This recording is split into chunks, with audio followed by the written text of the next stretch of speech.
ప్రతి ముస్లిము ఖురాన్ చదువుతారు, చిన్నతనం నుంచి నేర్చుకుంటారు. ప్రతి క్రైస్తవుడు బైబిల్ చదువుతారు, ఆదివారాలు వెళ్తుంటారు, శుక్రవారాలు వీళ్ళు వెళ్తుంటారు, కంపల్సరీగా మ్యాక్సిమం రోజు ప్రార్థన చేయడానికి ఇంట్రెస్ట్ చూపెడతారు. కానీ ఏ హిందువు రామాయణ భారతాలే చాలామందికి తెలియదు.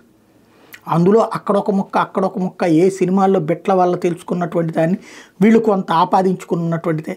భగవద్గీత గురించి తెలిసినటువంటి వాళ్ళ సంఖ్య అత్యంత పరిమితం. మొత్తం సమగ్ర నాలెడ్జ్ ఉన్నోళ్ళు 1% ఉంటారు. అలాగే కాస్త అన్నిటి మీద అవగాహన ఉన్నటువంటి వాళ్ళు ఒక 10-15% మంది ఉంటారు హిందువులు.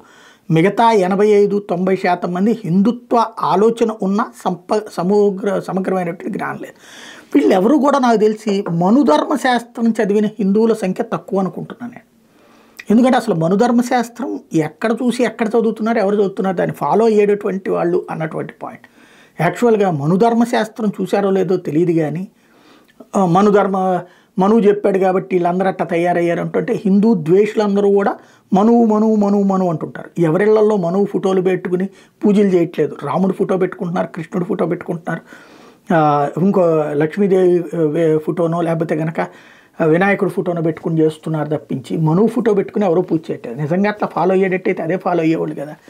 కాబట్టి విమర్శించేటప్పుడు విమర్శించండి, తప్పులేదు. యాక్చువల్గా కులాల పరంగా అంతకుముందు వృత్తిపరంగా కుమ్మరి వృత్తి చేసేవాళ్ళు లేకపోతే కనుక ఇట్లా కుల వృత్తులన్నిటి యొక్క సమాహారం దాదాపుగా 30 రకాలైన కుల వృత్తుల సమాహారం దేవాలయం. అలాగే ఒక పెళ్ళంటే దాదాపు 64 రకాలైనటువంటి వర్గాల యొక్క సమ్మిళితం ఉంటుంది అక్కడ. ఆ రోజుల్లో ప్రతి ఒక్కదానికి కూడా ఇళ్లలో ప్రతి ఫంక్షన్లో కూడా ఈ అన్ని కులాల లింకప్ ఉంటుంది ఆ రోజుల్లో.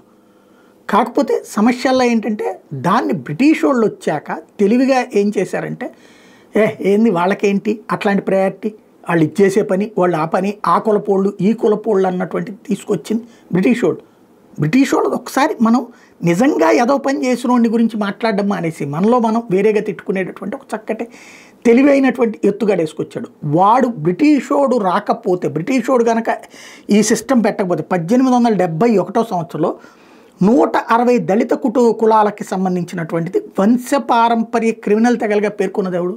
బ్రిటిషోడు కదా.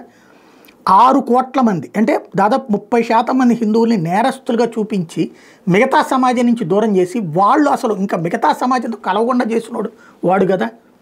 కానీ వాడి గురించి మాట్లాడుకోవడం మానేసేసి మనలో మనం నిందించుకోవడానికి అనుగుణంగా వ్యవస్థ నడిపాడు.